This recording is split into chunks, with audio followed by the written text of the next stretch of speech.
Hello అండి. కార్తీక మాసం. కార్తీక మాసం అంటేనే దీపాలు. దీపాలతో వెలిగిపోయిన గుడులు, అలానే చెరువులు, నదులు అన్నీ కూడా అసలు దీపాలతోనే నిండి ఉంటాయి. నాకైతే చాలా ఇష్టం. ఎందుకంటే పొద్దున్నే లేవడం అంటే అస్సలు ఇష్టం ఉండదు. కానీ ఇలా పడవలు వదులుతామని చాలా ఇష్టం అనమాట. మేము ఈరోజు విడిచిపెట్టిన దీపము, ఈరోజు ఏకాదశి. అందుకని ఈరోజు దీపం అయితే వదిలిపెట్టాం నీటిలో. చిన్న టబ్బు పెట్టుకొని అనమాట. సిటీలో ఎట్లా అవుతుంది, చెరువులు ఉండవు కదా. ఉంటాయి బట్ దూరంగా ఉంటాయి. అందుకని వెళ్ళలేదు ఇంకా. ఈరోజు ఏకాదశి కారణంగా మనం వెంకటేశ్వర స్వామి గుడికి కానీ, విష్ణాలయం కానీ వెళ్ళి దీపారాధన చేస్తే చాలా పుణ్యం అంట. దీపారాధన మన ఇంటి యజమాని ఎవరైతే ఉంటారో వాళ్ళతో చేపిస్తే ఇంకా పుణ్యం అనమాట. నేనైతే మా ఆయన తీసుకొని వెళ్ళిపోయాను.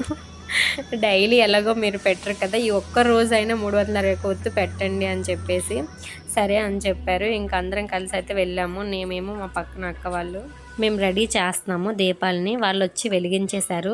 చాలా బాగా అనిపించింది. అలా వెలిగించుకుంటే ఉసిరిగ దీపము, నెక్స్ట్ నెయ్యితో వెలిగించాలన్నమాట. అలానే తులసి కోట దగ్గర, ఉసిరిగ చెట్టు దగ్గర, మారేడు చెట్టు ఉంది ఇక్కడ, ఆ చెట్టు దగ్గర కూడా మేము దీపాలను అయితే వెలిగించాము.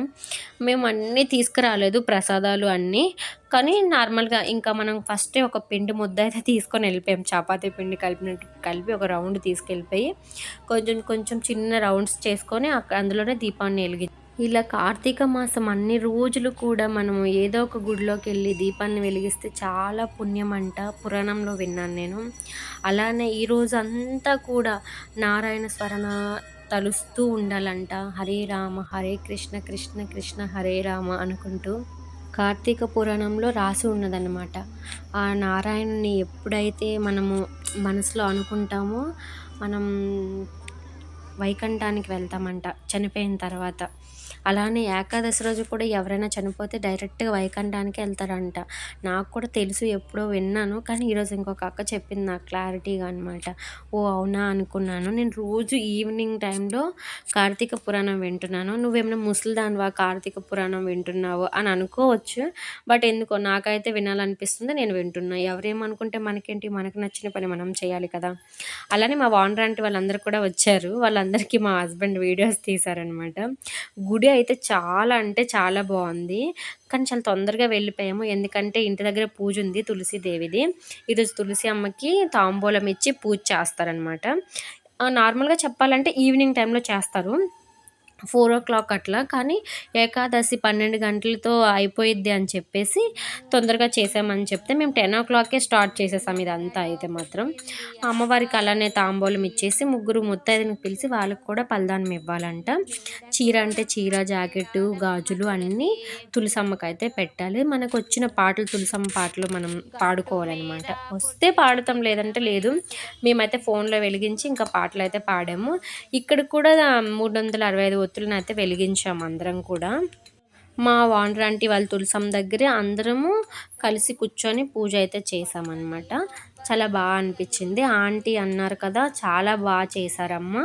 ఎప్పుడు నేను ఇంతలా అలా ఫాస్ట్గా పూజ అయితే చేసుకొని వెంటనే గుడికి అయితే వెళ్ళిపోయేదాన్ని. సాయంత్రం పూట కదా, ఈరోజు మీ ఇద్దరు కూడా నాకు యాడ్ అయ్యారు. నేను కూడా చాలా బాగా చేశాను అని చెప్పారు. అవునా అనుకున్నాము. నేనైతే నా లైఫ్లో ఫస్ట్ టైం ఇలా పూజించడం అయితే తులసి మాతని.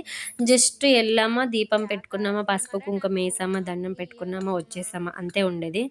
నా లైఫ్లో నేను పుట్టిన నుంచి ఫస్ట్ టైం అయితే చాలాసేపు తులసమ్మ దగ్గర కూర్చొని పాటలు పాడుకొని చిన్నగా రామ్ భజన చేసుకొని కాసేపు పూజ చేసుకొని ఆరతి అదంతా ఇచ్చినంత వరకు అక్కడే ఉన్నాము. ముగ్గురికి అయితే పలదానం కూడా ఇచ్చామన్నమాట. భలే ఇంట్రెస్టింగ్గా అనిపించింది. మా మమ్మీ వాళ్ళ సైడ్ అయితే ఇలా చెయ్యరు. నేను మేబీ చేస్తారేమో, నాకైతే తెలీదు. నేను అనుకుంటున్నా చెయ్యరు అని చెప్పి. మరి ఇప్పుడేమో చేస్తున్నారేమో తెలియదు అనమాట. ఫస్ట్ టైం చూస్తున్నాం. కానీ ఒకటి మాత్రం నిజమబ్బా, ఏంటని అనుకుంటున్నారా, శ్రీకాకుళం అంటేనే పూజలు. అసలు నిజంగా చెప్తున్నా, పూజలు గుళ్ళు పూజలే ఉంటాయి అసలు శ్రీకాకుళం మొత్తము. మీరు ఏమైనా అనండి, ఇంకెక్కడా చేయరా, అక్కడే చేస్తారా అంటే నాకు తెలీదు. నాకు తెలిసింది మాత్రం శ్రీకాకుళంలో చాలా అంటే చాలా పూజలు. వాళ్ళు చేసినట్టు నేను ఎక్కడ చూడలేదు. సీరియస్లీ చెప్తున్నా, నేనైతే చూడలేదు.